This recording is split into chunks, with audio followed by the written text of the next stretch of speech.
Tapi setelah jadi karyawan kok kayaknya nyaman jadi karyawan terus. Sampai akhirnya one day, Covid datang, ya kebetulan aku kena layoff. Nah, jadi pas kena layoff jadinya kayak, "Oh, I think this is the time for me to pivot from, professional to entrepreneur." Hello entrepreneurs, di episode kali ini di EOA Pit Stop Podcast kita kedatangan tamu spesial Edwin Cesario, Halo. co-founder dan CEO dari Pengilon, restoran berkonsep balance eating. Ya. Bro Edwin, Yes. thank you sudah berkenan untuk sharing di episode kali ini. Boleh cerita background Bro Edwin dan bagaimana mulainya Pengilon? Oke, jadi kalau mulai background ya, sebenarnya awalnya Pengilon ini mulai karena keresahan dari keluargaku pribadi. Karena papa sama mama sempat sakit waktu itu, sehingga akhirnya mereka berdua sehari-harinya jadi makannya perlu quote unquote lebih bersih. Nah, karena di waktu itu cukup apa ya, lama-lama lah bosen ya, kita mulai masak tiap hari, mau minum apa ya, masak apa lagi, kan akhirnya bingung. Nah, suatu malam tuh tercetus bahwa gimana kalau kita buka restoran aja, di mana restoran itu menjawab kebutuhan kita pribadi sekeluarga. Ya udah, oke, boleh deh. Kita siapin, kemudian kita mulai rancang itu. Awalnya dari sana. Jadi dari kebutuhan keluarga. Betul, kebutuhan keluarga. Dan background Bro Edwin sendiri memang ada background bisnis kah? Oh, nggak ada. Jadi sebelumnya aku awalnya dulu kuliah teknik, sempat kerja juga, jadi di multinational company, sempat kerja di pabrik, sempat di hand office, kemudian sempat ke startup juga saat itu. Jadi nggak ada background bisnis sama sekali sebelumnya. Ya. Kok bisa terpikir mulai berbisnis dari yang background-nya bukan bisnis? Jadi awalnya emang waktu kecil, waktu sekolah pengen cita-cita jadi pengusaha ya, karena lihat orang jadi pengusaha tuh kayaknya enak. Tapi kemudian at the time setelah lulus kuliah, kalau mau usaha kok kayaknya belum berani. Jadi saat itu jadi karyawan dulu. Tapi setelah jadi karyawan kok kayaknya nyaman jadi karyawan terus. Sampai akhirnya one day, Covid datang, ya kebetulan aku kena layoff. Nah, jadi pas kena layoff jadinya kayak, "Oh, I think this is the time for me to pivot from, professional to entrepreneur." Gitu. Pengilon sendiri sekarang lokasinya di mana? Kalau sekarang di Jogja, jadi di daerah Palagan. Kalau teman-teman tahu Hyatt Jogja, ke utara sedikit mungkin 5 menit udah nyampe. Apa yang Bro Edwin paling banggakan dari Pengilon? Oke, kalau yang aku banggain dari Pengilon pertama adalah kami mengusung konsep balance eating, di mana sebenarnya jarang ya restoran di Jogja yang awalnya mau ngomongin soal balance eating ataupun healthy food. Jadi kami pertama kali adalah pionir untuk itu. Kemudian kami juga, saya bangga sih sebenarnya bahwa kita bisa mulai ngajakin orang untuk kembali hidup sehat dan berimbang. Harapannya dengan kita mulai sadar, akhirnya anak-anak muda sekitar kita ini bisa mulai hidup berimbang supaya nanti di masa tuanya jangan ngalamin sama kayak papa mama saya, sampai perut sakit dan segala macam. Kita bisa hidup sehat dan bahagia. Gitu. Pengilon sudah berusia berapa lama? Ini udah 3 tahun sekarang. Baru 3 tahun sih. Baru 3 tahun? Baru 3 tahun. Kita lahir di Covid 2020, sekarang 2023, kita baru 3 tahun umurnya. Selama 3 tahun ini, apa highest point Pengilon? Oke. Kalau yang highest point sebenarnya ketika teman-teman yang lain pada saat Covid itu sulit ya, maksudnya bisnis sulit dan segala macam, justru Pengilon adalah at the highest point-nya. Jadi di umur kurang lebih hampir setahun itu kita at the highest point. Jadi cepet banget semua orang kenal Pengilon, banyak artis yang datang, ada Zaskia Adiameka, ada Hanung Bramantyo saat itu, ada Jennifer Bahdim, Irfan Bahdim, ada Menteri PUPR juga sempat datang, Erlangga Hartarto sempat datang. Jadi kayak kami kedatangan banyak orang-orang yang, ya maksudnya orang yang punya peran lah sebenarnya di Indonesia ini untuk datang ke Pengilon. Itu saya sangat sangat tersanjung sekali saat itu. Jadi secara reputasi, secara fame, Betul, itu sudah dikenal. sangat dikenal ya Sangat di daerah dikenal. Jogja ya? Betul, karena saat itu kan Covid, kemudian kita nggak bisa travel menggunakan pesawat, jadi everyone yang di Jawa itu mereka going, ke Jogja untuk ya menemukan sebuah apa ya, refreshing saat itu.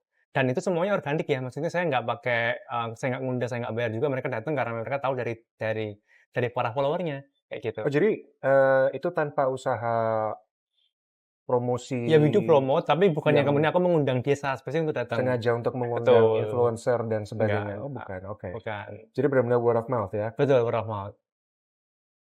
Kalau lowest point? Lowest point. Nah, sebenarnya setelah Covid ini justru malah it's my, lowest point di Pengilon. Oh. Betul, karena kan the trend is change ya. Awalnya orang, takut sakit sehingga dia willing to have a healthier lifestyle. Habis setelah COVID-nya mulai post pandemic mulai selesai, akhirnya those trends mulai berkurang, dan orang kembali ke habit yang lama. Nah, walaupun sebenarnya secara mungkin before COVID sama after COVID mungkin healthy misalnya kayak orang yang punya hidup sehat meningkat secara persentase, tapi tidak setinggi pada saat pandemic era. Jadi sekarang kami lagi mencari formula supaya bisa terus mengajak dan menggait teman-teman semua untuk kembali hidup berimbang juga. Gitu. Jadi bisa dikatakan lowest point itu setelah pandemi berakhir. Betul. Pandemi berakhir malah kami mulai cukup struggling untuk mencari customer lagi, karena customer-nya kembali ke habit yang makannya yang istilahnya ya gitu ya, all you can eat, nggak lagi considering to have a healthier lifestyle, Yang nggak balance.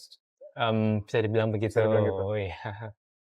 Apakah sekarang ini, di Hmm. saat-saat yang bisa dikatakan paling lowest point begitu, Iya, aku bisa bilang mungkin di 6 bulan terakhir, bulan terakhir? ya ini kita cukup lagi struggling. Jadi kalau teman-teman yang lain mungkin pada saat COVID itu struggling, nah itu kami highest point-nya. Tapi sekarang teman-teman mulai recover yang di industri lainnya, kami yang mulai menemukan Oke, this is struggling. interesting Iya, iya, iya. karena saat ini kita ngobrol ketika Bro Edwin sedang mengatasi isu ini ya. Betul. Bagaimana memproses tantangan ini? Oke. Sebenarnya for me, as an dulunya sebelumnya employee itu cukup sulit karena mentality as an entrepreneur memang itu diuji sekarang. Karena kalau enak semua orang akan seneng.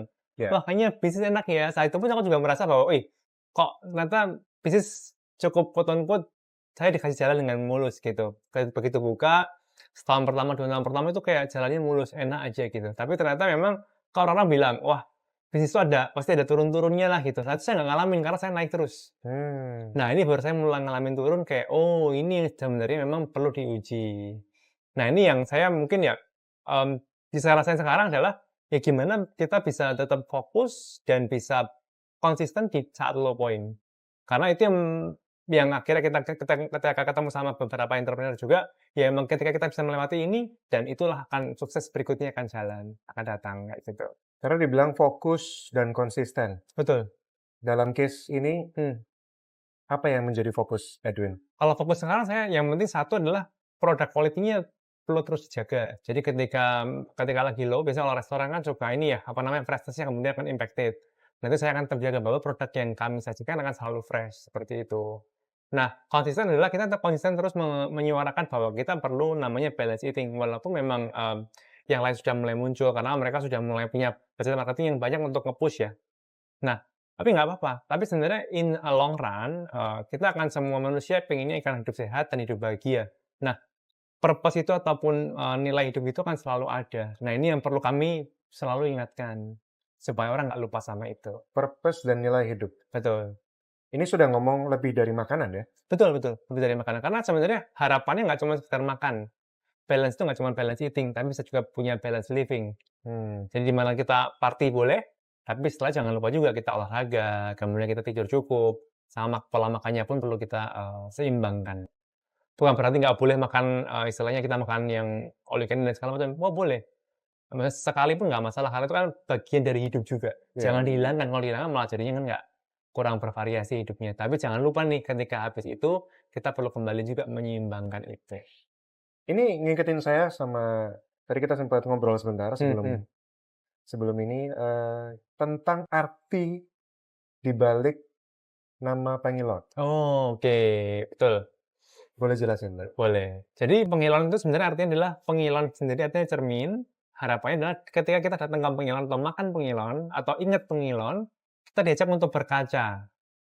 Merefleksikan kembali apa hidup kita selama ini, bagaimana kita menjalani hidup, bagaimana kita makan, bagaimana kita istirahat, bagaimana kita bekerja.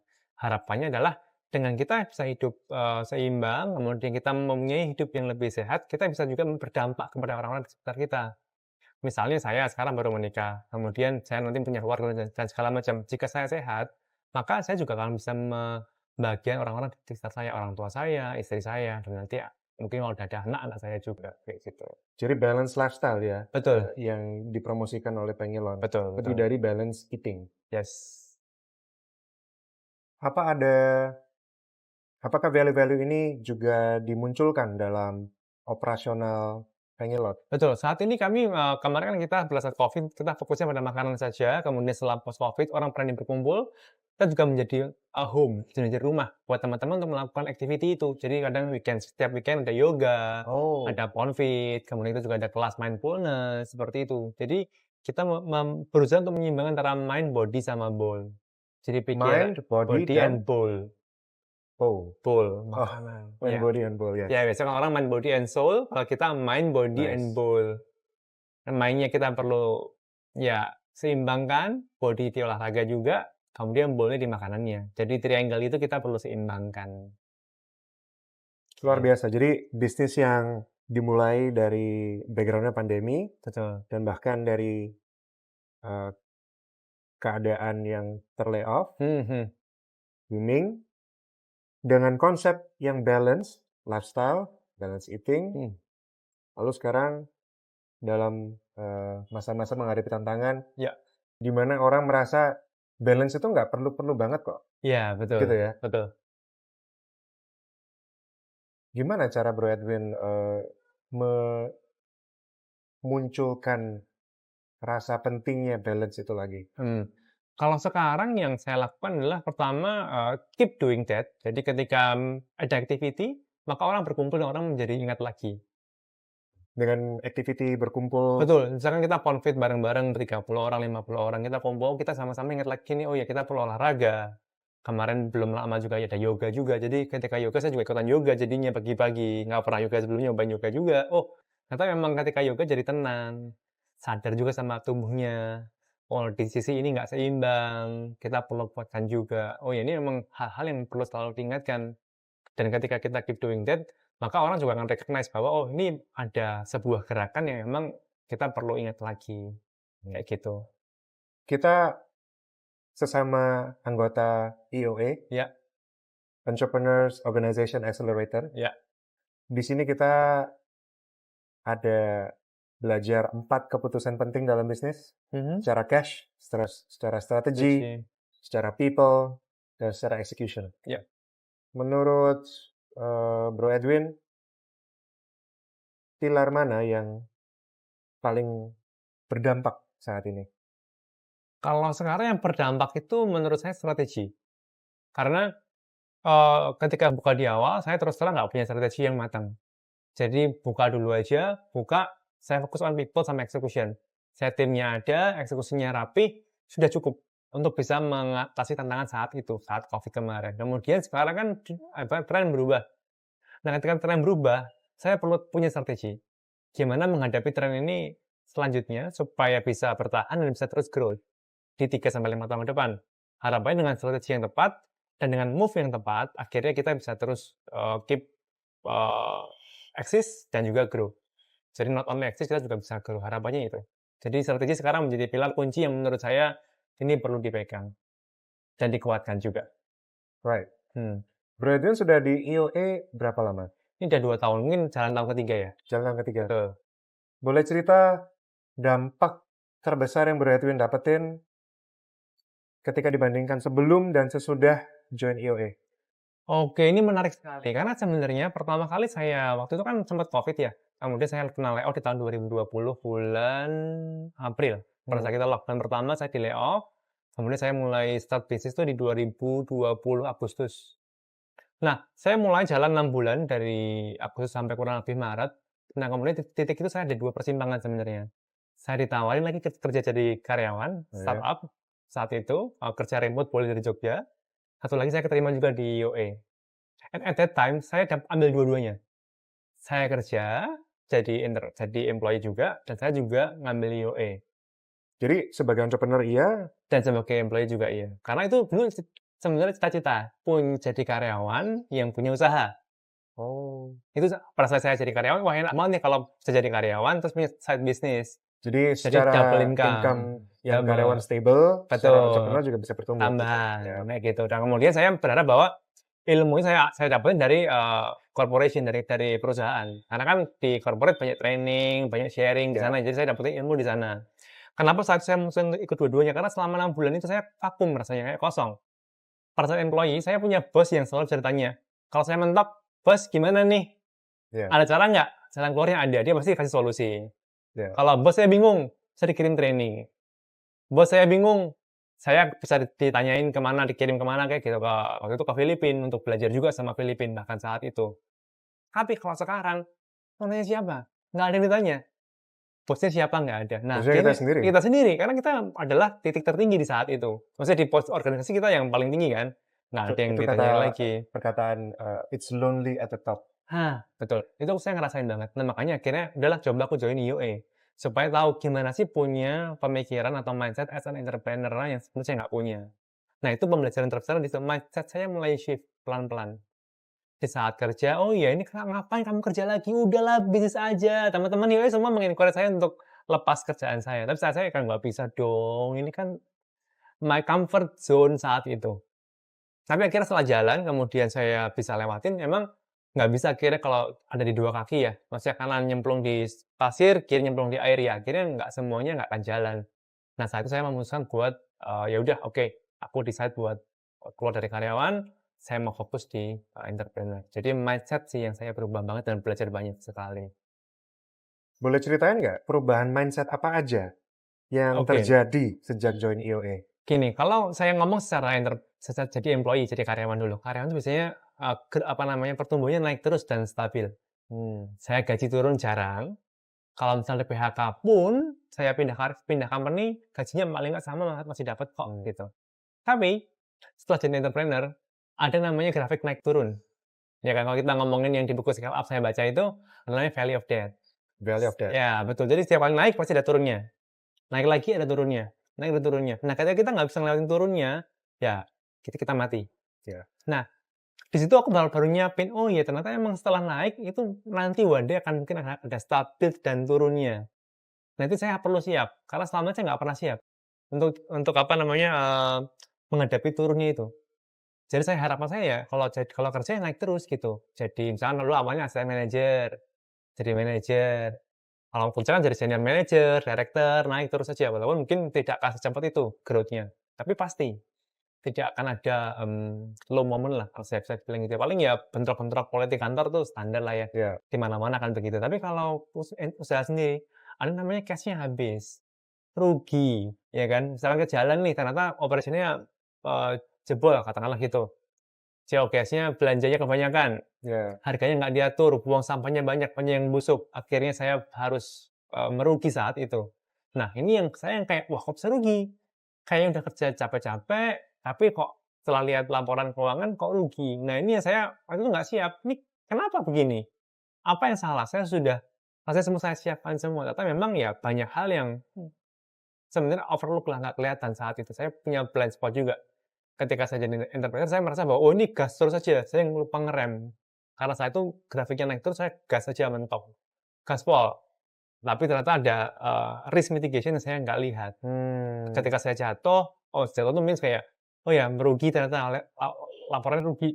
Oh kenapa ya? Saya mulai analisa, sama teman-teman UA pun juga berdiskusi, "Oh kenapa? Ada apa? Coba cek deh cash-nya seperti apa." Saya dari situ mulai bikin laporan keuangan, awalnya cuma laba rugi aja, karena saya pikir laba rugi cukup, Ya. ternyata enggak. Ada namanya cash flow, Mmm. statement. Nah saya sebenarnya nggak punya, saya sebenarnya nggak percaya. Revenue is vanity, Ya. profit is sanity, And cash cash is is king. king. Ya, itu saya kelewatan. Saya nggak, "Aduh, apa sih, yang penting laba rugi." Selama laba, duit di rekening ada, aman tandanya. Tapi ternyata enggak. Karena saya kecentok pas saya harus bayar THR. Oh ya? Ya bayar THR, loh kok cash-nya nggak ada, kemana ini? Padahal kan kalau bisnis restoran, cash di depan nih, semua orang bayar di depan. Betul. Terus kenapa bisa sampai, nggak bisa bayar gitu? Kenapa cash sampai kurang buat bayar THR? Ya. Terus kayak, wah ini ada yang salah. Nah, dari situ saya mulai bikin cash flow sekarang. Rencana cash flow, yes. Tiap minggu saya monitor, tiap bulan saya monitor, jadi kalau cash-nya akan selalu ada, nggak boleh hilang nih. Nah, ini yang menjadi istilahnya oksigen ya. Kalau ini cash-nya habis ya berarti kan, ya bisa utang sih, tapi maksudnya menjadi indikator bahwa ini sehat atau nggak sehat, kayak gitu. Yes. Tadi P&L adalah disebut operation. mindset shift. Dari mindset yang awalnya preferensinya sebagai karyawan aja, karena ya memang profilnya sebagai pekerja kan cenderung aman lah ya, Betul. secara income mungkin mentok-mentok kehilangan kerjaan, tapi tidak kehilangan tabungan misalnya. Betul, betul, Gitu betul, ya. betul. Dari situ berubah menjadi, oke, kalau begitu saya mantap sebagai entrepreneur full time. Apa yang membuat Bro Edwin mantap untuk pindah setelah mendengarkan itu dari teman-teman di IOE? Oke. Yang buat saya mantap adalah bahwa saya perlu pilih. Karena akhirnya ketika jalan dua-duanya, itu nggak fokus.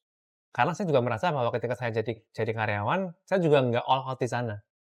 Karena saya tahu nih, bahwa saya punya separuh kapasiti saya taruh di bisnis, separuh kapasiti hidup di, apa namanya, entrepreneur. Pernah denger ya, practice make perfect? Ya. Nah, be careful for what you practice. Be careful what you practice. Iya, karena itu yang kamu praktis akan semakin kuat. Kamu praktisnya jadi entrepreneur, atau jadi employee, pilih salah satu. Oh ya. Kalau pilihnya dua-duanya ya akhirnya kita juggling di situ dan nggak fokus-fokus. Karena saya mau jadi entrepreneur, saya perlu praktis jadi entrepreneur. Ketika lagi susah, saya juga jadi entrepreneur. Ketika lagi happy, bagus, saya juga jadi entrepreneur. Nah, ini saya latih. Ketika naik tidak terlalu terlena, dengan ketika turun tidak terlalu stressful juga. Karena bisnis itu tidak menggambarkan diri kita. Oh, jadi ada Jadi saya mulai belajar nih bahwa bisnis itu memisahkan bukan diri terhadap betul. identitas diri terhadap Dan dibandingkan identitas bisnis. bisnis. Kita perlu pisahkan. Karena saya juga belajar di situ. Karena kalau enggak, akhirnya wah, bisnis jelek kita terpuruk. Bisnis bagus kita merasa di atas angin. Nah, sebenarnya enggak. Bisnis is just a reflection, just a number. Dimana kita emang pemimpinnya, tapi ya itu macam-macam. Kita bisa lihat secara objektif. Karena kalau kita kalau misalnya aku masuk ke sana secara pribadi dan feelingnya masuk ke sana juga, akhirnya saya nggak objektif. Aduh rugi nih, semangatnya terus turun. Akhirnya mau bangkit ya susah, orang saya masukkan ke situ. Tapi kalau saya mundur selangkah, saya lihat jadi secara objektif, oh iya ya ini lagi jelek nih. Kenapa? Yuk, aku bisa kok, aku punya capability juga untuk build this again. Apa yang salah? Berarti ada yang nggak pas. Lihat nih, apa tadi cash-nya masalah, strateginya masalah, execution atau people-nya. Nah, ini akhirnya pilar-pilarnya mulai saya lihat. Mana yang menjadi the weakest link at that time. Nah, itu yang dikerjain duluan. Gitu. Apa aja di IOE yang membantu mendukung Bro Edwin mencapai semua itu? Apakah pembelajarannya? Oke. Apakah komunitasnya? Apa yang paling Kalau saya berdampak? reflect 2 tahun saya di IOE ya, yang tahun pertama saya ada pembelajarannya. Karena kan di IOE kita sediakan tools-tools yang sebelumnya nggak ada. Kemudian dikasih kayak misalkan core value, kemudian kita bikin execution daily meeting, weekly meeting, monthly meeting, dan segala macam. Ini yang menurut saya penting. Karena saya jadi tahu nih apa yang harus saya lakukan, itu tahun pertama. Kalau saya jadi ilmunya 0, jadi sekarang 1 gitu kan. Kemudian setelah ilmunya dapat, yang tahun kedua saya adalah AG-nya. Teman-teman AG-nya? AG, betul. Accountability Group. Group, betul. Teman-teman AG ini akan mendukung saya ketika saya melontarkan, saya bawa isu ada pada AG. Nah, mereka memberikan perspektif lain yang saya nggak lihat sebelumnya. Jadi kan saya bawa isu ini, kalau menurut Edward nanti gimana, menurut teman-teman lain seperti apa, saya dapetin point of view yang berbeda yang saya nggak lihat saat itu. Nah, ketika saya low, saya juga dapat support dari mereka, nggak apa-apa bro, santai aja, ini nggak seberapa kok. Gue pernah jalanin yang lebih berat. Terus kayak dengerin mereka punya kayak, oh I'm not alone. I'm not alone ya. Ya, ternyata mereka juga pernah mengalami lowest point yang menurut saya lebih low dari saya punya sekarang. Tapi saya nggak ada apa-apanya. Oh nggak masalah kok, santai aja bro, nanti lewat kok, bisa. Konsisten aja, yang penting semangat terus, jangan down. Bisa. Akhirnya banyak teman-teman yang encourage itu. Itu yang membuat saya menjadi, oke bisa nih, jalan lagi selangkah demi selangkah. Sampai sekarang. Kayak gitu. Apa personal purpose-nya Bro Edwin? Oh, personal purpose. Ini personal ya pertanyaannya ya. As an entrepreneur? Oke. Atau personal purpose Bro Edwin As a person. yang as a person, tapi di mana bisnis ini memegang peranan penting untuk mencapai itu? Oke. Kalau saya itu purpose-nya adalah saya ingin berguna buat orang. Jadi saya tuh ingat ada pas dulu SMA diajarin namanya man for other. Jadi kita nih hidup untuk melayani orang lain. Jadi ketika saya punya bisnis, harapannya bisnis ini bisa memberikan impact ke orang lain. Satu, yang paling dekat adalah timnya sendiri. Timnya menjadi sejahtera, kemudian dia bahagia juga kerja di tempat saya. Saya dulu pernah jadi karyawan, saya nggak mau apa yang saya rasakan dulu nggak enak jadi karyawan, dirasakan oleh tim saya. Jadi saya bisa bermanfaat buat mereka. Yang kedua adalah customer. customer setelah datang ke tempat saya, kami kemudian engage dengan brand-nya, dengan bisnisnya, dia juga mendapatkan manfaat. Mereka bisa sharing, dia bisa kumpul sama keluarga, kemudian jadi ingat lagi, dia punya, misalkan berbagai macam usia dari keluarga dan nenek, sampai cucu gitu main-main di tempat kami. Nah, itu adalah happiness itu yang saya jadinya kalau lihat teman-teman tamu-tamu deh datang happy, saya senang. Kalau saya bisa memberikan dampak pada hidup-hidup mereka. Jadi dampak pada tim maupun ke customer ya? Betul. Betul. Kalau untuk bisnis Pengilon sendiri, apa goal Edwin 3-5 tahun ke depan untuk Pengilon? Kalau goalnya sekarang adalah yang penting satu adalah tetap eksis di Jogja. Jadi itu menjadi top of mind kalau misalkan kita ngomongin healthy atau healthy food atau healthy lifestyle adalah Pengilon nomor 1 disebut. Yang kedua adalah saya bisa bikin ini ya, lini baru. Jadi maksudnya nggak cuma sekedar restoran, tapi ada something else yang akan di-build di kemudian hari. Yang kemudian itu bisa make a bigger impact. Karena kalau sekarang restoran kan it's a local in Jogja only. Nah, aku pengen bikin sesuatu yang bisa nasional scale. Jadi bisa memberikan impact lebih banyak. Apanya? Ini masih in progress di Godok. Jadi saya belum bisa ceritakan detailnya. Siap. Ya. Perjalanan Edwin 3 tahun sebagai entrepreneur, banyak yang sudah dipelajari. Ya. Baik secara ilmu maupun pengalaman. Kalau Edwin bisa memberikan pesan ke Edwin yang baru kena layoff, kira-kira apa pesan Edwin? Pesannya adalah jangan coba kerja lagi, bro. Jangan coba kerja lagi. Iya, kalau udah entrepreneur langsung fokus aja, jangan langsung kerja. Jangan nyoba kerja lagi. Karena akhirnya fondasi yang dibikin saat awal itu tidak sekuat itu. Jadinya rapuh. Karena saya ada berdiri di dua sisi yang berbeda. Harapannya ya entrepreneur langsung aja nyebur, fokusin, kuatin supaya ketika sekarang misalkan trennya sudah berbalik arah, saya sudah lebih siap untuk punya strategi yang lebih kuat juga. Kayak gitu. Itu sih. Sama kedua adalah jalani aja langkah demi selangkah. Dan jangan lupa jangan terlena sama highest point. Jangan terlena sama highest point. Betul. Karena ketika highest point itu rasanya semua bisa, tapi ketika lowest point rasanya semua nggak bisa. Jadi ya perlu melihat itu secara objektif. Perlu dipisah itu dulu sih antara bisnis sama pribadi. Bro Edwin, Ya. Kalau ada audiens yang ingin terhubung dengan Bro Edwin, bisa lewat channel mana? Nanti bisa connect Instagram aja, edwin.cesario. Ya, edwin.cesario. Edwin.cesario. Ya. Thank you so much, Bro Edwin, untuk waktunya. Thank you Edward. Entrepreneurs, pastikan like, komen, dan subscribe untuk nggak ketinggalan episode-episode berikutnya. See you! See you!